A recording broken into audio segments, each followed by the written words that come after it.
ഇന്ന് ഞാൻ വന്നിട്ടുള്ളതേ നമ്മുടെ മുടി കൊഴിച്ചിൽ മാറാനും താരൻ വേഗത്തിൽ മാറാനും മുടി നല്ല ഹെൽത്തി ആയിട്ടിരിക്കാനും സഹായിക്കുന്ന നല്ലൊരു ഹോം റെമഡി നിങ്ങൾക്ക് പറഞ്ഞുതരാൻ വേണ്ടിയിട്ടാണ് കേട്ടോ. നമ്മൾ എന്ത് തന്നെ തലയിൽ തേക്കുകയാണെങ്കിലും മുടി നന്നായി കെട്ടൊക്കെ കളഞ്ഞ് ചീകി വൃത്തിയാക്കിയിട്ട് ഹെയർ ഓയിൽ നന്നായിട്ട് തലയിലും മുടിയിലൊക്കെ തൊട്ട് പുരട്ടി കൊടുക്കുക.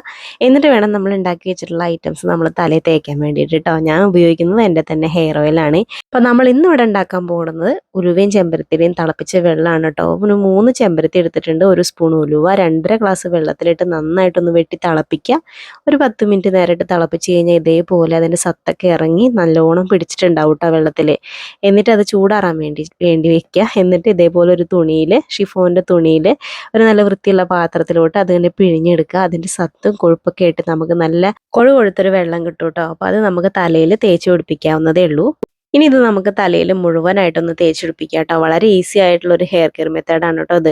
മുടി കൊഴിച്ചിൽ മാറ്റാനും അടഞ്ഞ സുഷിരങ്ങൾ ഓപ്പൺ ആക്കിയിട്ട് പുതിയ ചെറുമുടികൾ സമൃദ്ധിയായിട്ട് വളരാനും നമ്മളിത് ഒരുപാട് സഹായിക്കും കേട്ടോ. ആഴ്ചയിൽ 3 ദിവസം നിങ്ങളിത് ചെയ്താൽ മതി. മുടി കൊഴിച്ചിൽ മാറാൻ അടിപൊളിയായിട്ടുള്ള ഒരു യൂസ്ഫുൾ ആയിട്ടുള്ള ഒരു ഹോം റെമഡിയാണ്. വളരെ എളുപ്പത്തിൽ നമുക്ക് വീട്ടിലുണ്ടാക്കി എടുക്കാവുന്നേ ഉള്ളൂ.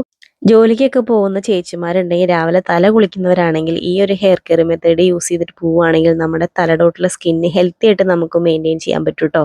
നോർമൽ പച്ചവെള്ളത്തിൽ വാഷ് ചെയ്ത് കളഞ്ഞാൽ മതി കേട്ടോ. അപ്പോൾ എല്ലാവർക്കും tata bye bye, see U.